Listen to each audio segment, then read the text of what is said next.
చూద్దాము తలలిరారమ్మా. పసుపు కుంకుమ జంట కట్టి పెళ్ళి నేడమ్మా. లక్ష్మీ నరసింహ కళ్యాణం భువికి దిగి వచ్చి దివ్య వైభోగం.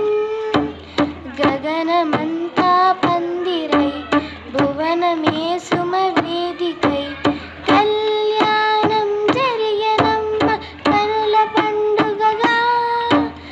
ఈ జగాన జరగనట్టే దేవతార్చనగా, ఏ యుగాలు ఎరుగనట్టే మంత్రపుష్పముగా. పగలతో మంత్రాల ఘోష రగులుతుంటే ముచ్చట, పగలతో శ్రీవారిపైకి విసిరి చూపే ముచ్చట.